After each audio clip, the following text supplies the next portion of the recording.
नमस्कार. मी डॉक्टर कैलास आंबुरे, मराठी विभाग, डॉक्टर बाबासाहेब आंबेडकर मराठवाडा विद्यापीठ, औरंगाबाद.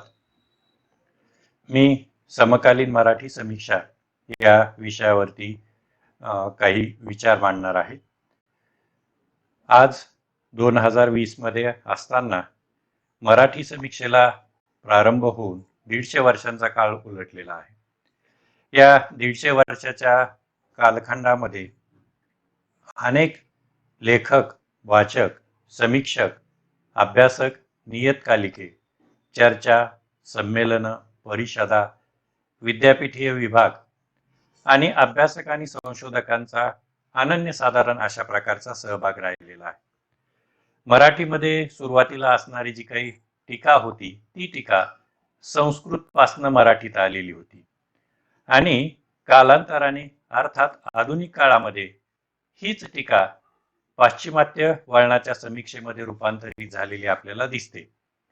मध्ययुगीन काळामध्ये संत ज्ञानेश्वरांनी जी ज्ञानेश्वरी लिहिली त्या ज्ञानेश्वरी या ग्रंथावरून आपल्याला लक्षात येतं की श्रीमद भगवद्गीता या ग्रंथावरचं एक प्राकृत भाषेतलं सहज सोपं असणारं अशा प्रकारचं ते भाष्य होतं. याचाच अर्थ असा आहे की मध्ययुगीन काळामध्ये ग्रंथाचा भावार्थ सांगणे किंवा भाष्य करणे अशा प्रकारचं या टीकेचं स्वरूप असलेलं आपल्याला लक्षात येतं. आणि तिथून पुढे जेव्हा आपण आधुनिक काळामध्ये येतो तेव्हा विशिष्ट पुस्तकांचा परिचय करून देणे किंवा परीक्षण करणे अशा प्रकारचा एक भाग आपल्याकडे विकसित झालेला जाणवतो. त्याचसोबत सैद्धांतिक स्वरूपाची समीक्षा सुद्धा आपल्याकडे आलेली आहे, ती पाश्चिमात्य वळणाने. समीक्षेच्या संदर्भामध्ये असं म्हटलं जातं की समीक्षा म्हणजे वाङ्मयाविषयीचे वाङ्मय. आता खरं तर या विचारातला मतितार्थ लक्षात घेतलेला नाहीये. म्हणजे काय होतं की वाङ्मयाविषयीचं वाङ्मय म्हणजे समीक्षा हे एका अर्थाने उपरी आहे अशा पद्धतीने संबोधलं जातं. कारण क्रिएटिव्ह रायटर हा जो आहे तो स्वतः लिहितो आणि समीक्षक हा जो आहे तो त्याच्या पुस्तकांवरती लिहितो. अर्थात हे केवळ उपयोजित समीक्षेच्या संदर्भामध्ये असलेलं आपल्याला जाणवतं. परंतु असं जरी असलं तरी सुद्धा महाकवी कालिदासांपासूनचे आजच्या नवोदित कवींपर्यंत प्रत्येकाला असं वाटतं की आपल्या पुस्तकावरती कुणीतरी लिहिलं पाहिजे, कुणीतरी बोललं पाहिजे. आणि म्हणून मग समीक्षा ही वाङ्मय व्यवहारामध्ये अत्यंत महत्वाची असलेली आपल्याला जाणवते. या ठिकाणी समकालीन समीक्षेचा विचार करत असताना आपल्याकडे अर्थात मराठी साहित्य व्यवहारामध्ये आलेले जे काही पाश्चिमात्य सिद्धांत आहे त्याची अपरिहार्यता आणि त्याचं स्तोम याविषयी मी सुरुवातीला बोलतोय की पूर्वीची असणारी टीका ही वेगवेगळ्या पद्धतीने ब्रिटिश संस्कारातनं, ब्रिटिश समीक्षेच्या संस्कारातनं बदलत गेलेली आपल्याला दिसते. आज जेव्हा आपण या आधुनिक काळातल्या समीक्षेचा विचार करायला लागतो तेव्हा आपल्या असं लक्षात येतं की साहित्य कृतीचा यथायोग्य आस्वाद घेणे, आकलन करणे, विश्लेषण करणे, अर्थनिर्णयन करणे व मूल्यमापन या पद्धतीनं आजची समीक्षा काम करताना जाणवते.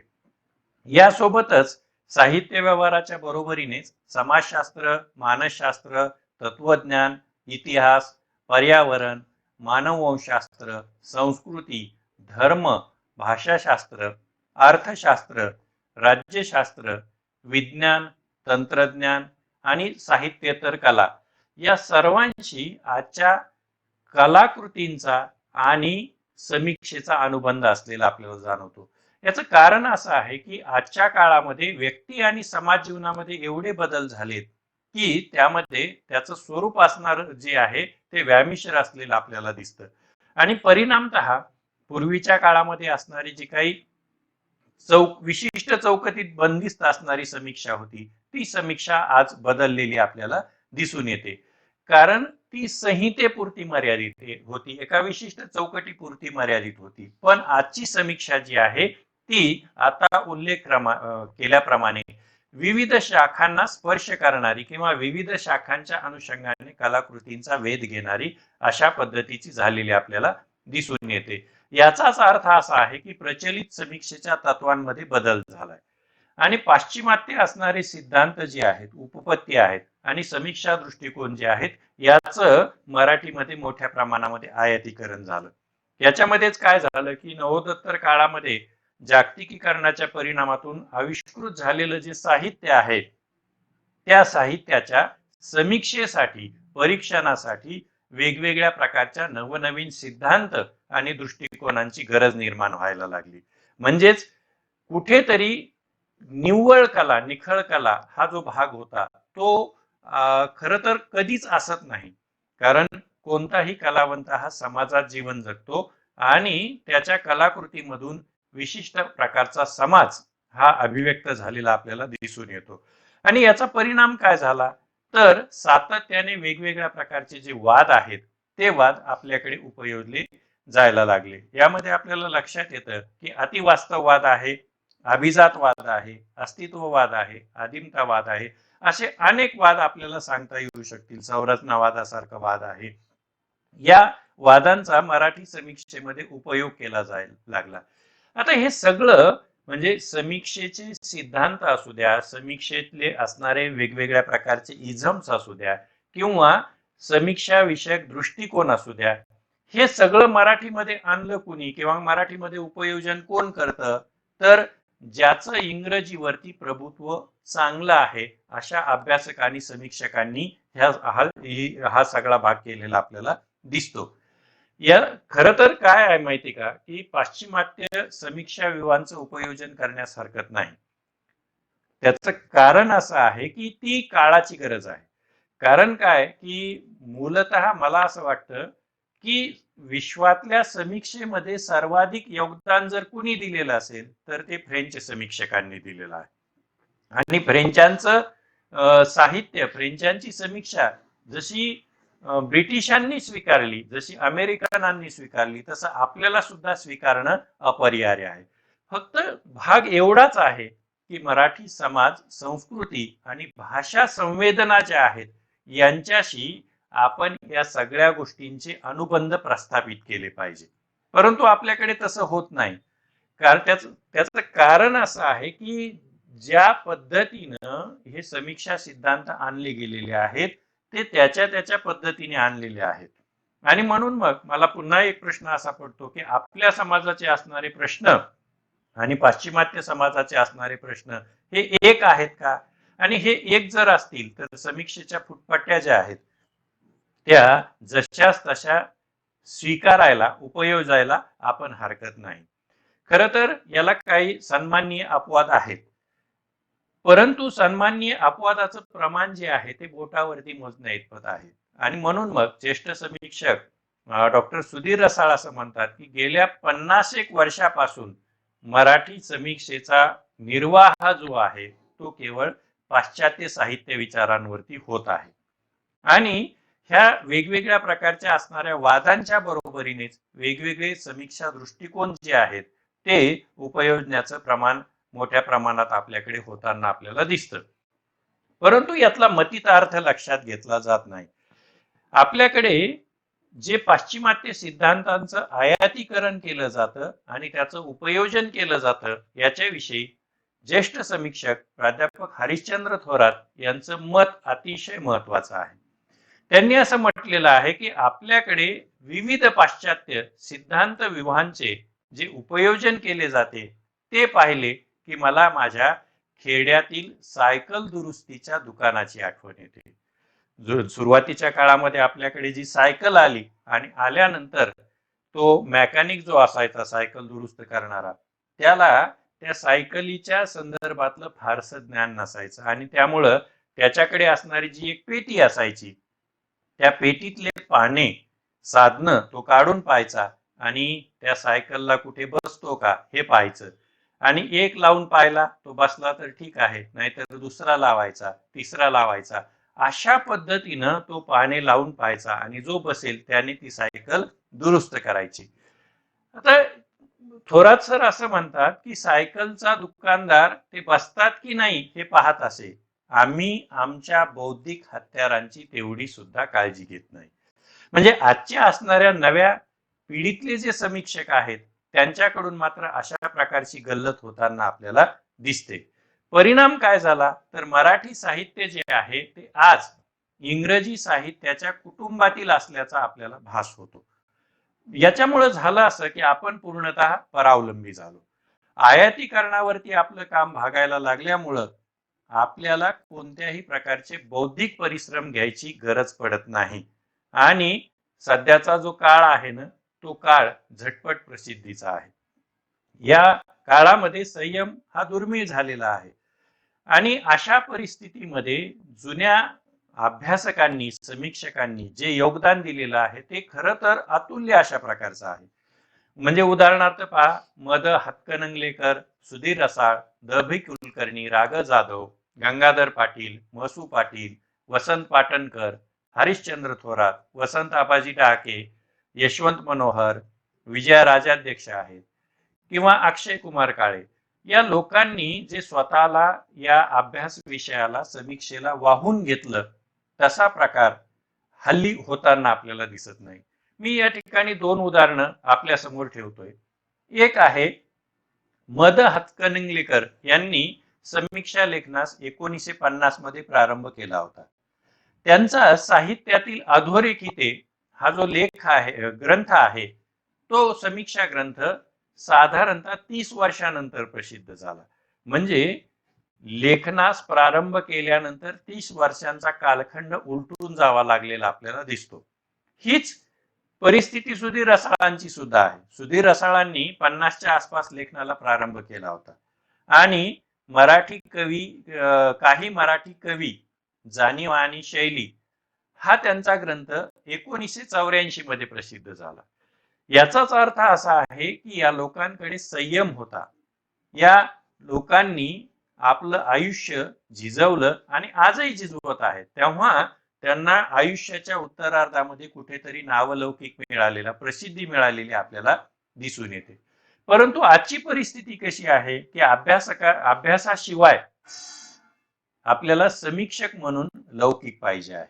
ही परिस्थिती मराठीमध्ये मोठ्या प्रमाणात दिसून येते. प्राचार्य महसू पाटील यांना साहित्य अकादमीचा पुरस्कार मिळाला तेव्हा गणेश कनाटे यांनी एक प्रश्न त्यांना विचारला होता. त्यांची मुलाखत घेतली तेव्हा त्यांना एक प्रश्न विचारण्यात आला आणि तो प्रश्न असा होता की अकादमीचा पुरस्कार मिळण्यास उशीर झाला असं आपणास वाटतं का? यावर महसू पाटलांनी दिलेलं उत्तर अतिशय मार्मिक होतं. किंवा ते उत्तर अशा प्रकारचं आहे की पुरस्कार घ्यायला जी मंडळी माझ्यासोबत आली होती त्यात मी सगळ्यात म्हातारा होतो. मला वाटतं या त्यांच्या उत्तरामध्येच मराठी समीक्षेमध्ये समीक्षकांची आणि समीक्षेची असणारी जी स्थिती आहे ती आपल्याला लक्षात येते. दुसरा माझा मुद्दा आहे तो म्हणजे आजच्या मराठी समीक्षेमध्ये वादविवाद जे होत आहेत त्यामध्ये निकोपतेचा अभाव असलेला आपल्याला जाणवतो. याचं कारण असं आहे की पूर्वीच्या काळामध्ये फडके खांडेकरांचा असणारा जो काही कलावाद आणि जीवनवाद होता अशा प्रकारचा असणारा खेळ हा साधारणपणे 1980 नंतर मात्र संपलेला आपल्याला दिसतो. ही अतिशय चांगली बाब मराठी समीक्षेच्या दृष्टिकोनातून असलेली दिसते. याच्या नंतर आपल्याला लक्षात येतं की भालचंद्र नेमाडे यांनी राल्फ लिंटनच्या नेटिव्हिजम वरून देशीवादाची मांडणी केली. ह्या देशीवादाची मांडणी झाल्यानंतर याला एन्काउंटर करण्याचं काम, प्रतिवाद करण्याचं काम जे आहे ते अनेक अभ्यासकांनी केलं.